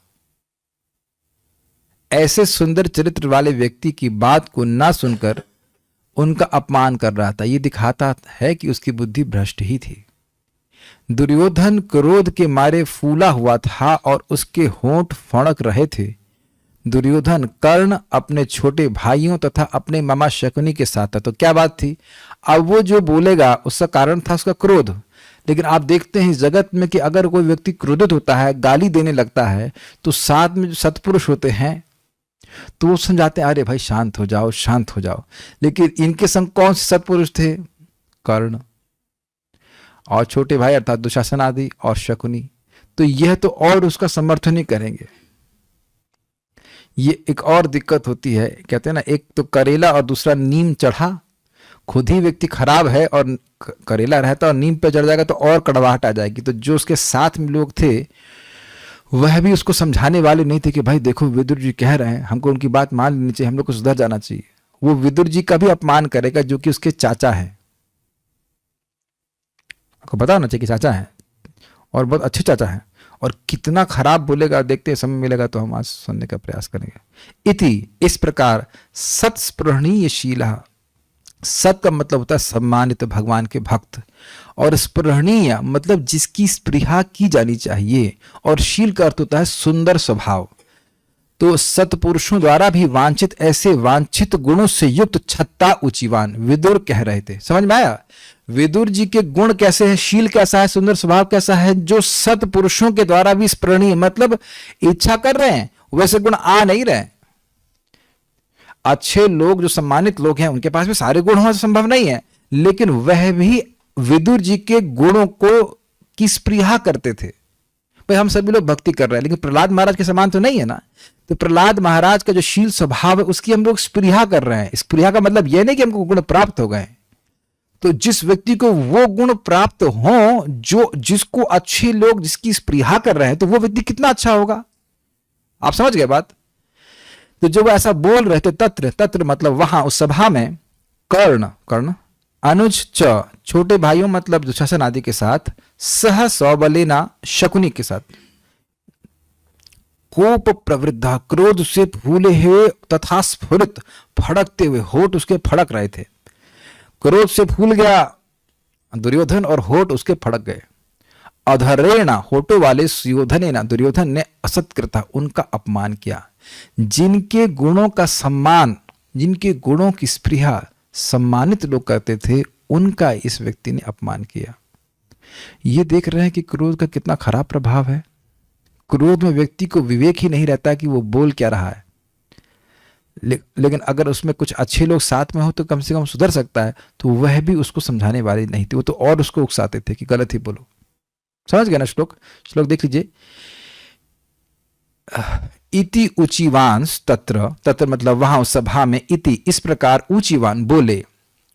तो सुयोधनेना यानी दुर्योधन के द्वारा, जो प्रवृद्ध कोप स्फुरितादरेणा, बहुत ज्यादा उसका क्रोध बढ़ा हुआ था और उसके अधर स्फुरित हो रहे थे, कांप रहे थे। तुम समझते हो, ऐसे हम नाटक नहीं कर सकते, लेकिन जब बहुत क्रोध आता है तो व्यक्ति का होठ ऐसे कांपने लगता है, वो बोलता भी है तो भी कांपने लगता है। तो उनका असत्कृता, उनका अपमान किया। तो कौन सी बड़ी बात है, कर दिया तो कर दिया। राजकुमार है, कहते नहीं, विदुर जी का गुण बता रहे, सतस्पृहणीय शीला, वह विदुर जी तो सत्पुरुषों के द्वारा स्पृहा किए जाने वाले सुंदर सद्गुणों से युक्त थे। ऐसे छत्ता अर्थात विदुर जी का अपने अपमान किया। तो बाकी लोगों ने समझाया नहीं उनको, तो कहते हैं सकर्णा अनुज सौबले नारे, समझाता कौन उनको? वो तो कर्ण के साथ थे, अपने अनुजों के संग थे। अनुज मतलब जो उनके पीछे चलने वाले हैं, पीछे पैदा हुए हैं, उन्हीं के डिजाइन वाले हैं और उनके पीछे चलने वाले हैं, मतलब दुशासन आदि। और सौबलेना अर्थात शकुनी के द्वारा। तो ऐसे मामा जी के साथ कोई है तो उसकी बुद्धि तो वैसे ही भ्रष्ट होगी। सही कह रहे हैं बेटा, भांजे बिल्कुल सही कह रहे हो। तो ये बड़ा गड़बड़ा आदमी है, ये हमारा नुकसान करने वाला, ऐसे ही कुछ शकुनी बोले होंगे। बाल प्रबोधन निद्रा देखिए। इस प्रकार विदुर जी के द्वारा कही गई मंत्रणा को प्रदर्शित करके उसके बाद क्या हुआ इसको कहते हैं। जब विदुर जी ने इस प्रकार कहा तब दुर्योधन के द्वारा उनका तिरस्कार हुआ। उनका तिरस्कार योग्य नहीं था, इस आशय से स्पष्ट करते हुए कहते हैं सत्स्पृहणीय शीलः, सम्मानित व्यक्तियों के द्वारा इच्छित जिन विदुर जी के शील अर्थात अच्छे गुण थे, ऐसे वे विदुर जी थे, उनका उसने अपमान किया। तब उसने उनका अपमान क्यों किया? क्या उसको अकल नहीं थी अपमान नहीं करना चाहिए? यदि यह अपेक्षा हो तो उसके क्रोध के कारण किया, इसको स्पष्ट करते हुए कहते हैं प्रवृत्त आदि, मतलब उसका क्रोध बहुत बड़ा हुआ था। उसका क्रोध बहुत बड़ा हुआ था, क्यों बड़ा? और इसको सूचित करने के लिए कह रहे हैं कि उसके होठ फड़क रहे थे। इतना बढ़ा हुआ था क्रोध, उसके होठ फड़कने लगे थे। भाई केवल उसका ही दोष नहीं था, किंतु उसके संगी भी उसी प्रकार दुष्ट थे। ऐसा नहीं है कि उस क्रोध का संवरण करा देते, इसलिए उनके अनुसार भी तिरस्कार किया। इसको स्पष्ट करते हुए कहते हैं सकर्ण आदि अर्थात कर्ण शकुनी आदि के साथ था। वो उसे कोई सद्बुद्धि देने वाला नहीं था, पिताजी तो वैसे चुप रहते थे। इस जगत पे देखा गया है कि बहुत बार कोई व्यक्ति लड़का खराब बर्ताव करता है लेकिन पिता कुछ नहीं बोलता है, क्या करें लड़का ऐसा है, ऐसा करके वो रह जाते हैं, तो कोई बोलने वाला नहीं था। प्रभुपाद जी तात्पर्य में क्या बोल रहे हैं तो देखते हैं। कहा जाता है कि मूर्ख व्यक्ति उपदेश देने पर क्रुद्ध होता है जिस तरह सर्प को दूध पिलाने से उसका विष पड़ता है। अब इसको जब मैंने पढ़ा तो मुझे अपनी 6ठी क्लास की संस्कृत की कथा याद आ गई। आपने पढ़ा होगा, उसमें एक उपदेश था, उपदेशा ही मूर्खा नाम प्रकोपाया न शांतये। सुना है आपने? ये मूर्खों को उपदेश देने से वह क्रुद्ध ही होते हैं, वो शांत नहीं होते। इस पर एक छोटी सी कथा बताएंगे। एक बार एक बंदरों का समूह था और वो पेड़ पे बैठे हुए थे, तो वहीं पे एक घोंसला था उनका, एक चिड़िया का। तो चिड़िया बड़ी बुद्धिमान थी और उसने कहा आप लोग अपना घर क्यों नहीं बना लेते, यहाँ बारिश होती है, गर्मी होती है, आप कुछ घर बना लेंगे तो आप लोग अच्छे से रह पाएंगे। तो बंदरों को गुस्सा आया, कहा ये हमको उपदेश दे रहा, तो उसका जो घोंसला था उसको भी तोड़ दिए। तो उपदेश सही था लेकिन अब गलत आदमी को दिया है तो वह गुस्सा हो जाएगा। तो इसीलिए कह रहे हैं कि यहाँ उपदेश बिल्कुल ठीक दिया गया लेकिन वह और क्रुद्ध हो गया। जैसे सर्प को दूध देंगे, दूध अमृत है लेकिन उसको देंगे तो उसका जहर बढ़ जाएगा। संत विदुर इतने आदरणीय थे कि सारे सम्मानित व्यक्ति अपने उनके चरित्र की ओर देखते थे, किंतु दुर्योधन इतना मूर्ख था कि उसने विदुर का अपमान करने का दुस्साहस कर डाला। देखिए विदुर जी बोले हैं कि कृष्ण से विमुख है, तो क्या उसको इतनी अकल नहीं थी कि वो स्वीकार कर लेता, अरे अच्छा हमने गलती हो गई, हम माफी मांगते हैं और चाचा जी चलते हैं, चाचा जी आपके साथ चलते हैं, हम भगवान से माफी मांग लेंगे और हम सब कुछ ठीक हो जाएगा। ऐसा वो नहीं कह सका। भाई वो ये सोच लेना चाहिए कि भाई विदुर जी को दुर्योधन से कोई द्वेष नहीं था, वो दोष बता रहे थे उसका कि वह भगवान से विमुख है, इस कारण से दिक्कत हो रही है। तो वो उसको नहीं समझेगा, वो समझेगा ये तो मुझसे द्वेष कर रहे हैं, और इसीलिए उनके प्रति वो क्रोधित हो रहा था। यह उसके मामा शकुनी तथा मित्र कर्ण की कुसंगति का फल था जो उसके दुष्कृत्य में सदा ही उसे उकसाते रहते। तो ये बहुत महत्वपूर्ण बात है। देखिए ऐसे ही हम लोग कोई बहुत अच्छे नहीं हैं, बदजीव हैं, और अगर हम संगति गलत लोगों की करते हैं तो वे हमको ऐसा उकसाएंगे। जैसे मुझे आज भी याद है कि हम लोग जीएलए में क्लास कर रहे थे और एक स्टूडेंट थे वहाँ पे, अब तो भक्ति करते हैं अच्छे से, तो वो क्लास में घुस रहे थे और दरवाजे पे उनका पुराना मित्र बोला चलो मुर्गा खाने चलते हैं। क्या बाबा पंडित जी की क्लास क्या सुनने जाओगे तुम? This is how Maya is powerful. सोचिए दरवाजे पे एक बंदा हो, व्यक्ति हो, उसका कोई हाथ पकड़े और उकसाए पाप करने के लिए। ये है कलयुग। तो कलयुग के चेले ऐसे बहुत घूमते रहते हैं। कलयुग में ये अस्वाभाविक नहीं है कि गलत प्रचार हो और उसको सुनकर के लोग भ्रमित हो जाएं। इसलिए आवश्यक है कि हम सही मंत्रणा को प्राप्त करें। और देखिए प्रभुपाद जी के तात्पर्यों को सुनने से, आचार्यों की बात सुनने से आप देख रहे हैं कि हमारा विवेक जागृत रहता है कि हमें करना क्या है। Every day you will get something from Prabhupada पर्पट। अगर नियमित रूप से सुनते रहते हैं तो गलत मंत्रणा से बचते हैं और सही मंत्रणा को प्राप्त करते हैं। प्रभुपाद जी और महान आचार्य जैसे महान वैष्णव ब्राह्मणों का आशीर्वाद और उनकी शिक्षा हमारे जीवन में सदा विद्यमान रहती है। तो इस कारण से जब हम कुछ गलत करते भी हैं तो याद रहता है कि गलत है, और अगर नहीं सुनेंगे तो याद भी नहीं रहेगा। Think about this. क्या कहा है? 20 मिनट पढ़ लेते हैं। क्या कहा? तो अब जो वो क्रोध में कह रहा है वो तो बिल्कुल अकथ्य है, मतलब बिल्कुल नहीं कहना चाहिए, लेकिन फिर भी कह रहा है। क एन मत्रोपजुहाव जिह्मं दास्यः सुतं यद बलिनैव पुष्टः। क एन मत्रोपजुहाव जिह्वं दास्यः सुतं यद् बलिनैव पुष्टः। तस्मिन् प्रतीपः परिकृत्य आस्ते निर्वास्यतामाशु पुराश्वसानः। तस्मिन् प्रतीपः परिकृत्य आस्ते निर्वास्यतामाशु पुराश्वसानः। क एन मत्रोपजुहाव जिह्मं दास्यः सुतं यद् बलिनैव पुष्टः। क एन मत्रोपजुहाव जिह्वं दास्यः सुतं यद् बलिनैव पुष्टः। तस्मिन् प्रतीपः परिकृत्य आस्ते निर्वास्यतामाशु पुराश्वसानः। तस्मिन् प्रतीपः परिकृत्य आस्ते निर्वास्यतामाशु पुराश्वसानः।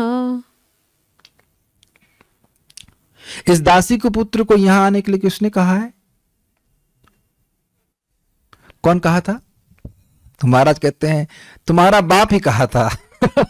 आपने सुना ना कि अग्रजेना उपहूता, अपने बड़े भाई के द्वारा बुलाने के लिए कहा। तो इसका मतलब है कि अपने पिता को भी बोल रहे हैं कि कौन मूर्ख उनको बुलाया था? नहीं। क्रोध में जब आदमी बोलता है तो उसको नहीं समझ में आता कि क्या बोल रहा है। बोल रहा है ना कौन बोला है इनको। और इस जगत में भी आप देखते हैं व्यक्ति क्रोधित होता है तो कहता है तुमको कौन बोला ये एडवाइस देने के लिए। इतना तो बोलते ही हैं लोग। तो क्या है कि कौन बुलाया इनको, इस दासी के पुत्र को यहां कौन बुलाया। यह दासी मतलब ये तो शूद्र है। इधर क्षत्रियों की सभा में कौन इसको बुलाया कि जाकर के अपनी मंत्रणा दे। इसका अधिकार क्या है बोलने का, ये कहने का आशय। यह इतना कुटिल है कि एक बात यह कि क्षत्रियों के सभा में क्या किसी शूद्र को बुलाया जाना चाहिए? क्या ये वेद कहता है? कौन बुलाया? कि अकल नहीं है किसको बुलाना चाहिए, किसको नहीं बुलाना चाहिए? इसको क्या जरूरत है बुलाने की? ऐसा करके बोल रहा है। अच्छा मान लो कहे चलो बुलाया भी, सही बात तो बोल रहा है, कहते नहीं सही नहीं बोल रहा है, इसका आचरण भी गड़बड़ है। यह इतना कुटिल है कि जिनके बल पर यह बड़ा हुआ है उन्हीं के विरुद्ध शत्रु हित में गुप्तचरी करता है। ये भेद डाल रहा है भैया हमें, हमको हमारे पिता के और हमारे बीच में ये क्या कहते हैं उसको, फूट डाल रहा है। देखो क्या बोल रहा है कि मुझे त्याग देना चाहिए। ये गुप्तचर यही इसीलिए था कि ताकि हम में और हमारे पिता में भेद डाल दे। खाली बाह्य रूप से ऐसे व्यवहार कर रहा था कि हमारा हितैषी है, ये तो गुप्तचरी कर रहा है। देखो प्रमाण आ गया ना सामने। इसे तुरंत इस महल से निकाल बाहर करो और इसकी केवल सांस भर चलने दो। मतलब इतना मारो कि बस उसकी केवल सांस रह जाए। अब बताइए कि जो व्यक्ति सतस्पृहणीय शीला है, इतना सम्मानित व्यक्ति है, उसके संग ऐसी भाषा का प्रयोग करना चाहिए। यही दिखा रहा था कि दुर्योधन अमंगल स्वरूप है। एक महाभागवत, एक महान भक्त का अपराध करता है तो पूरा कुल का नाश होगा, यही वो बता रहे। तो ये अभी होने लगा, अभी होना शुरू कर दिया। अगर विदुर जी की बात मानते तो पूरे कुल का कुशल होता, लेकिन ना, वो बिल्कुल विरुद्ध चलेगा।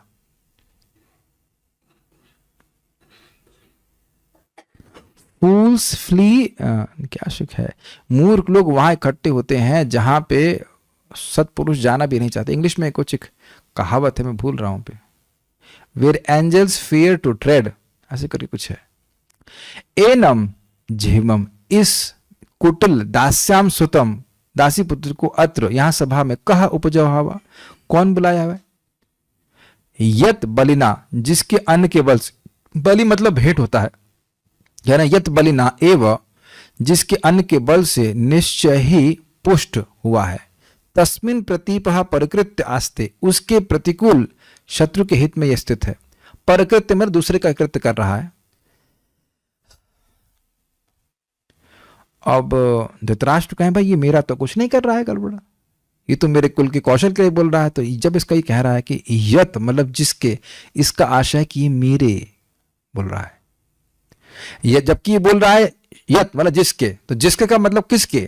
कह रहा है मेरे अन्न से पोषित हुआ, जबकि पैदा ये विदुर जी के बाद में हुआ है। देखिए उसका अभिमान कितना है, क्योंकि धृतराष्ट्र का बेटा है तो वह कह रहा है कि विदुर जी उसके अन्न से पल रहे हैं। हाँ एक बात नहीं बोला, fools rush in where angels fear to tread. Yes, तो यही बेवकूफी वाली बात है। विदुर जी का सम्मान करना चाहिए और उनका इस प्रकार से सम्मान कर रहा है कि विदुर जी उसके अन्न से पल रहे हैं। तुम उनके बाद पैदा हुए हो और तुम यह सोच रहे हो कि विदुर जी तुम्हारे अन्न से पल रहे हैं, ये बात है।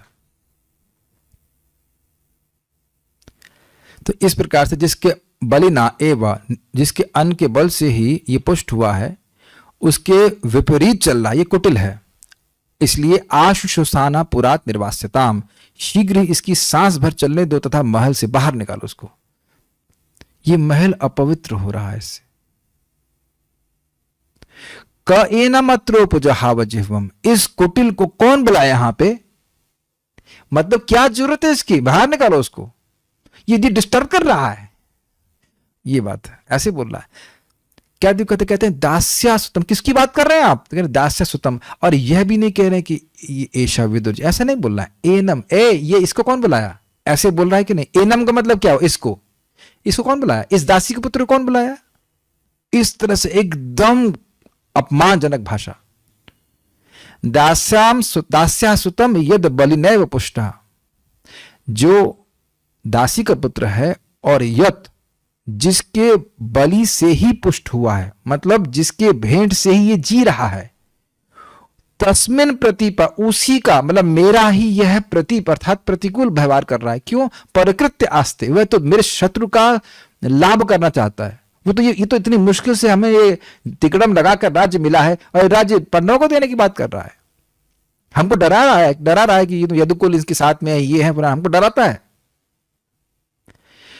तो क्या करें? तो कह रहे निर्वास्यताम, इसको बाहर निकालो। तो ये निर्वास्यताम किसको कह रहे हैं?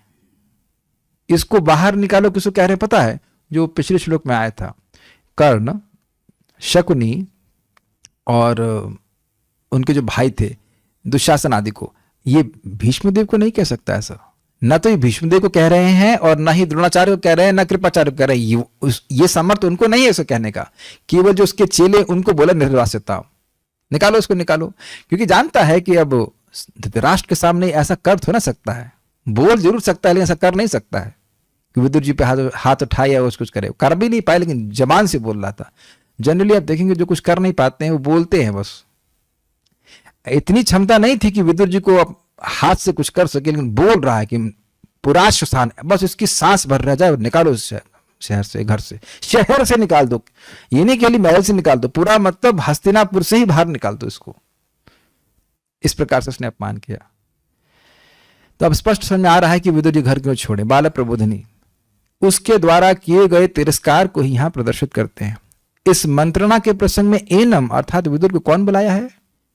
यद्यपि वह जानता है कि उसके पिता ने विदुर जी को बुलाया है, परंतु अपने दुष्ट स्वभाव के कारण ऐसा कह रहा है कि कौन बुलाया, कौन बुलाया है। विदुर जी बुलाने योग्य क्यों नहीं थे? यदि यह अपेक्षा हो तो उनके अनाधिकारित्व को कहने के लिए कहता है दास्य सुतामिति, अर्थात वह दासी के पुत्र हैं, इसलिए यह क्षत्रियों की सभा में बोलने के लिए बुलाने के लायक नहीं है। इस प्रकार वैदिक व्यवहार से अनाधिकारित्व होने पर भी लौकिक व्यवहार में क्या दोष है? अरे चलो ठीक है, वेद के अनुसार आप मान लिया कि भाई ये शूद्र हैं, शूद्र परिवार में जन्म लिए, या शूद्र दासी के पुत्र हैं, आपके पास आपके संग बैठने के योग्य नहीं है। बात तो सही कह रहे हैं। तो कहते नहीं, व्यवहार भी गड़बड़ है इनका, ये जन्म अर्थात कुटिल है, ये अर्थ है। भाई उन्होंने क्या कुटिलता करी है, क्या गड़बड़ बोल दिया? यदि ये अपेक्षा हो तो कहते हैं कि यद बलि नहीं थी, जिसके अर्थात मेरे, तो यहां बोल रहा है यद का मतलब मेरे अन्न से पोषित हुए, मेरे बलिना अर्थात अन्य के द्वारा यह पुष्ट अर्थात संवर्धित होते हुए भी यह मेरे प्रति प्रतिप अर्थात प्रतिकूल है। मैंने इनको संवर्धित किया है, लेकिन यह तो चाहते हैं कि मुझे राज्य से बाहर निकाल दिया जाए, तो ये तो मेरे प्रतिकूल चल रहा है, इसलिए ये यहां पे योग्य नहीं है। भाई तुम्हारे प्रति कैसे प्रतिकूल है? अगर मान लो ये अपेक्षा हो तो इस पर कहते हैं परकृत्य आस्ते। दूसरे का पर मतलब दूसरे व्यक्ति का उपकार कर रहे हैं। हमारे विश्वास को उत्पन्न करके अपकार के अवसर की प्रतीक्षा करते हुए यह शत्रु के कार्य को साधने के लिए यहां वर्तमान है, ये अर्थ है। समझ में आई बात? विदुर जी को धृतराष्ट्र ने बुलाया, मंत्रणा के लिए बुलाया। मंत्रोपहुता शब्द ना, मंत्रोपहुता, मंत्रणा के लिए बुलाया। तो मंत्रणा के लिए अब किसको बुलाते हैं? जिसे विश्वास हो। तो ये इतने साल रहा है हमारा विश्वास जीतने के लिए, मेरे पिताजी का विश्वास जीतने के लिए, समझ रहे हैं? और इसकी इच्छा तो यही थी कि विश्वास जीत ले, हमारे पिताजी को हमारे अगेंस्ट कर दे और हमको घर से बाहर निकलवा दे। ये थे उसकी प्लानिंग थी। तो यद्यपि हमारे द्वारा संवर्धित है, लेकिन हमारा विश्वास जीत करके हमारे ही खिलाफ कार्य कर रहा है, हमारे में भेद उत्पन्न कर रहा है, इसलिए कह रहे हैं कि परकृत्य आस्ते। समझ में आ गया? ठीक है। यदि यह यहां स्थित रहेगा तो संपूर्ण कुल का विनाश कर देगा यह भाव। देखिए अब आप समझ में आया? मैंने कहा था ना कि किसी को कहोगे तुम पागल की तरह कार्य कर रहे हो तो पागल तुमको बोलेगा, तुम पागल, तेरा बाप पागल, तेरा ऐसा पूरी बात बोलेगा, वही उसका पागलपन है। तो यहां वह विदुर जी विवेक से बोल रहे हैं, बुद्धिमानी से बोल रहे हैं कि ये कुल के कौशल के लिए अच्छा है कि इसे त्याग दीजिए। लेकिन ये क्या कह रहा है? कुल की अगर हमें कुशलता चाहिए तो इसको त्याग देना चाहिए, विदुर जी को त्याग देना चाहिए। विनाश काले विपरीत बुद्धि। इस प्रकार दुर्योधन अपने विश्वस्त लोगों को यह आज्ञा देता है कि निर्वास्यता मिति अर्थात इसको बाहर निकाल दो। सबको नहीं बोल सकता वो, समझ में आया? जब बोला निर्वास्यता मतलब निकालो उसको बाहर, अरे कोई है इसको बाहर निकालने के लिए, तो अब ये नहीं कि वो द्रोणाचार्य को बोल देगा या भीष्मदेव को बोल देगा, जो उसके चेले हैं उनको बोल रहा है, जो उसकी बात से सहमत हैं। और आप देखेंगे अगले श्लोकों में आगे कल कि वह नहीं निकाला, स्वयं विदुर चले गए। जब इतना अपमान हो रहा है तो वहां रुकने का क्या मतलब हुआ? श्वसान अर्थात बस इसकी सांस अर्थात जीवन मात्र बचा रहे, इस प्रकार आशु अर्थात बिना विलंब के ही इसको हस्तिनापुरी से बाहर निकाल दो। श्वसाना इत्यादि के द्वारा वेद से प्रहार आदि भी सूचित होता है, इसकी पिटाई होनी चाहिए। जहां पर पुरा शमशान, एक पाठ है थोड़ा अलग है, वास का अर्थ होगा कि ये शमशान के समान अमंगलमय है, अतएव इसको नगर से बाहर निकाल दो। तो इस प्रकार से दुर्योधन ने अपमान किया। तात्पर्य, विवाह करते समय क्षत्रिय राजा अन्य कई युवतियों को विवाहित राजकुमारियों के साथ लेते जाते थे। राजा की ये युवती परिचारिकाएं दासी कहलाती थीं। ये दासियां राजा के सहवास से पुत्र उत्पन्न करती थीं। ऐसे पुत्र दासी पुत्र कहलाते थे। तो अब लोग कथा में बता चुका हूं, विदुर जी दासी के पुत्र थे और वह व्यासदेव जी के द्वारा उत्पन्न हुए थे। तो वे राजा नहीं बन सकते थे, किसी राजा से उत्पन्न नहीं हुए थे, व्यासदेव के द्वारा उत्पन्न हुए थे। इनका राज सिंहासन पर कोई अधिकार नहीं होता था, किंतु उन्हें भरण पोषण तथा अन्य सुविधाएं राजकुमारों के ही समान प्राप्त रहती थी। विदुर जी को भी उनका महल प्राप्त था। विदुर ऐसे ही एक दासी के पुत्र थे, अतएव उनकी गणना क्षत्रियों में नहीं की जाती थी। राजा धृतराष्ट्र अपने इस छोटे दासी पुत्र भाई से अत्यधिक स्नेह करता था और विदुर उसके महान मित्र तथा दार्शनिक सलाहकार थे। थोड़ा समझने का प्रयास कीजिए, व्यासदेव जी किसके पिता हैं? धृतराष्ट्र के, ये पता है ना, सुनाया था मैंने। तो उसी प्रकार से एक दासी के संग के द्वारा वो विदुर जी उत्पन्न हुए हैं। तो व्यासदेव जी कॉमन फादर होने के कारण ये इनके भाई ही मानते, छोटा भाई मानते थे। लेकिन बुद्धि में बहुत तेज है, स्वयं धर्मराज हैं, तो इसलिए इनको दार्शनिक सलाहकार के रूप में मानते थे, महान मित्र के रूप में मानते थे। इससे स्पष्ट समझ में आता है कि व्यक्ति का जन्म उसके विद्वत्ता या शील स्वभाव का निर्धारण नहीं करता। कोई व्यक्ति किसी निम्न कुल में भी जन्म ले सकता है, लेकिन वह महान भक्त हो सकता है, प्रत्यक्ष आपके सामने है। ठीक है। दुर्योधन यह भली भांति जानता था कि विदुर महात्मा तथा हितैषी हैं, किंतु दुर्भाग्यवश उसने अपने निर्दोष चाचा को मर्माहत करने वाले कठोर शब्दों का प्रयोग किया था। ठीक है। दुर्योधन ने न केवल विदुर के जन्म पर कटाक्ष किया, क्या कटाक्ष था? दासी सतह। अभी तो उसे कृतज्ञ भी कहा। ये बहुत कठोर है बात। जिस राज्य के लिए विदुर जी ने अपना पूरा जीवन समर्पित किया, जिस राज्य के लिए वो हमेशा ही कुशल क्षेम ही सोचते थे, उसके लिए बोलना कि ये कृतज्ञ है, दिस इज वेरी वेरी, बहुत ज्यादा बुरा लगता है। आप समर्पित रहे हों और कोई व्यक्ति कहे कि आप कृतज्ञ हो, आप तो धोखेबाज हो, इत्यादि इत्यादि, ये बहुत दुख देने वाला होता है। दासी पुत्र कहते तो बुरा लगता नहीं, लेकिन चलो बात सत्य है, लेकिन कृतज्ञ कहना ये बहुत बड़ा दोष, कृतज्ञता बहुत बड़ा दोष कहा जाता है। और जो व्यक्ति पूरा समर्पित रहा हो उसको कृतज्ञ कहेंगे तो बहुत बुरा लगेगा, उसके मर्म को आहत करने वाला होगा। ये बात बोल रहे हैं क्योंकि वह युधिष्ठिर का समर्थक प्रतीत होता था, जिसे दुर्योधन अपना शत्रु मानता था। उसने चाहा कि विदुर को तुरंत महल से निकाल दिया जाए और उसकी सारी संपत्ति छीन ली जाए। यदि संभव होता तो वह उसके तब तक मेत लगवाता जब तक उसके पास सांस के अतिरिक्त कुछ बाकी न बचता। पुनः श्वसाना शब्द की व्याख्या प्रपात कर रहे हैं। उसने आरोप लगाया कि वह पांडव का गुप्तचर है, क्योंकि उसने धृतराष्ट्र को उनके पक्ष में सलाह दी थी। इस व्याख्या भी हमने करी थी। राजमहल के जीवन तथा कूटनीति की बारीकियों की ऐसी स्थिति होती है कि विदुर जैसे निर्दोष व्यक्ति पर भी गर्हित आरोप लगाया जाता है और दंडित किया जाता है। ये है जगत का स्वरूप। इसीलिए कहीं भी किसी भी इंस्टीट्यूशन में पॉलिटिक्स में नहीं फंसना चाहिए, इससे अपना बड़ा डिस्टर्बेंस होता है। इस जगत का स्वरूप यह है कि आप चाहे भौतिकतावादी लोगों की कितनी भी सेवा करें, वो कभी भी पलट जाएंगे और यही बोलेंगे आपने हमारे लिए किया ही क्या है। Be ready for this if you want to be engaged in this kind of activities. Vidur अपने भतीजे दुर्योधन के ऐसे अप्रत्याशित व्यवहार से आश्चर्यचकित थे और इसके पूर्व कि सचमुच कोई घटना घट जाए, उन्होंने राजमहल को सदा के लिए त्यागने का निश्चय किया। और ये बात यहीं पे समाप्त होती है। अब हम कल देखेंगे कि विदुर जी किस प्रकार से घर को त्याग दिए। कुछ भक्तों के प्रश्न अगर मेरे पास समय है तो मैं देख लेता हूँ। I just have 2 or 3 minutes.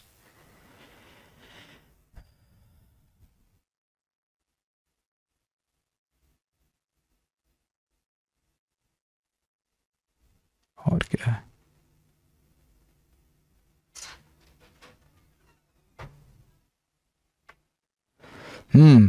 एक प्रश्न है कि भाई जब अश्रद्धालु को भगवान की महिमा का उपदेश नहीं देना चाहिए था, तो जब वो जान रहे थे विदुर जी की दुर्योधन नहीं मानेगा, तो उपदेश उसको क्यों दे रहे थे? उपदेश दुर्योधन को नहीं दे रहे थे, उपदेश वह धृतराष्ट्र को दे रहे थे।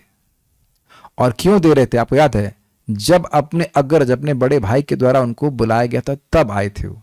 हम पहले सुन चुके हैं कि जहां भगवान का अपमान हुआ था वहां वह स्वयं नहीं जाने वाले थे, तो इसलिए जब उनको बुलाया गया बड़े भाई के द्वारा, तब वह गए और तब बोले। इंटरेस्टिंग बात है कि दुर्योधन जब बोला था कौन बुलाया है, मतलब इसका इतना साहस कैसे हुआ बोलने का? तो बात सिंपल सी है कि आपके पिताजी ही बुलाए हैं मंत्रणा देने के लिए, वो बुलाए इसलिए बोल रहा हूं। विदुर जी कहते थे वो बुलाए इसलिए बोल रहा हूं, नहीं तो मुझे क्या मतलब है तुम्हारा, तुम लोग कुछ भी करो, क्या फर्क पड़ता है? लेकिन विदुर जी कुछ जवाब नहीं दिए, वहां से चल दिए। विदुर जी ने भगवान श्री कृष्ण का अपमान होते ही घर क्यों नहीं छोड़ा? वह तो जानते ही होंगे कि उनकी बात भी नहीं मानी जाएगी। हाँ, तो ठीक है। अब मैंने बताया ना कि एक समझा रहा था कि बहुत सारी घटनाएं होती हैं, व्यक्ति सहन कर लेता है क्योंकि अपने भाई से प्रेम करते थे। लेकिन इसे कहते हैं, मैंने बताया था एक उदाहरण की, a straw which broke the camel's back, अंततोगत्वा ये हो ही गया और फिर छूट गया। क्या विदुर जी शूद्र हैं? भाई देखिए, जन्म से भले शूद्र हैं, लेकिन आप जानते हैं वो महाभागवत हैं, वो धर्मराज जी के अवतार हैं। तो व्यासदेव मतलब किस व्यासदेव को बताया? अरे व्यासदेव के बहुत सारे हैं, व्यासदेव तो एक ही है भाई। आपके और किसी व्यासदेव को भी जानते हैं, आप हमको बताइएगा। व्यासदेव तो एक ही हैं, व्यासदेव मतलब भगवान के अवतार, तो उन्हीं के ये पुत्र हैं। अब हमारे पास समय कम है, 1 मिनट बाकी है। यू सेड कि भगवान के भक्तों की पूजा करना भगवान को पसंद है, तो क्या शिव जी या किसी देवता की पूजा भी ठीक है जो भगवान के भक्त हों? आप ये बताएं कि आप शिव जी की पूजा भक्त के रूप में कर रहे हैं कि भगवान के रूप में, भगवान देवता के रूप में कर रहे हैं? तो प्राय आप देखेंगे कि हम शिव जी की पूजा देवता के रूप में कर रहे हैं। आप शिव जी को जल चढ़ाइए, कुछ करिए, कहेंगे भाई हमको भागवत में वैसा ही प्रेम जैसा आपका है, तो कोई भी कठिनाई नहीं, फर्स्ट क्लास है, वैष्णव के रूप में कर रहे हैं।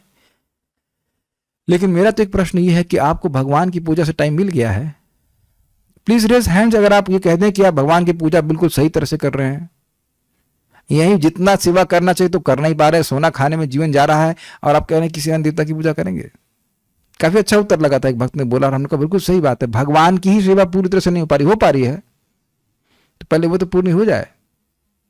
और प्लस भगवान की पूजा कर रहे तो क्या शिव जी संतुष्ट नहीं? शिव जी की बात सुन लीजिए। कोई कहता है रा, एक ही बात बोल दे, कोई रा बोलता है तो शिव जी कहते हैं मेरा आग्रह हो जाता, कहीं माँ तो नहीं बोल देगा। तो भगवान शिव को संतुष्ट करने का सिंपल तरीका बता रहा हूं, हरे कृष्णा कृष्णा कृष्णा हरे हरे, हरे राम राम राम हरे। अरे भैया, शिव जी तो भागवत के ऐसे प्रेमी हैं कि घर भी नहीं बांधे, 1 BHK 2 BHK नहीं, छोड़िए, वो तो पेड़ के नीचे रहते हैं, जबकि 2 बच्चे हैं बड़े, गणेश जी हैं और क्या नाम है, कार्तिकेय हैं, और सुंदर पत्नी, सब कुछ है, लेकिन फिर भी वो अब घर भी नहीं बांधते हैं, क्योंकि भागवत ही बोलते रहते हैं। तो भागवत से प्रसन्न होते हैं। शिव जी का मंतव्य आप देखिएगा आगे, वह नाम जप करने वालों से प्रसन्न होते हैं। बात अगर आ रही तो हम बोल दें, एक बहुत कम समय लेकिन बड़ी मजेदार बात है कि एक जगह माता पार्वती के संग शिव जी जा रहे थे और एकदम शिव जी लौटने लगे। हे स्वामी क्या कर रहे हैं? कहते यहाँ एक भक्त ने भजन किया था। उसके बाद अच्छा फिर आगे गए तो फिर लौटने लगे, तो यहाँ क्यों लौट रहे हैं? यहाँ एक भक्त भजन करेगा तो भक्त भगवान को, शिव जी को अधिक प्रसन्न हैं, प्रिय हैं, और शिव जी भगवान को प्रिय हैं। तो भगवान की भक्ति करने से शिव जी प्रसन्न हो जाते हैं। अलग से उनको पूजा करने की आवश्यकता नहीं, बाकी इच्छा हो तो कर सकते हैं। So will stop here now. Shrimad Bhagavatam की जय, श्रील प्रभुपाद की जय, निताई गौर प्रेमानंदे।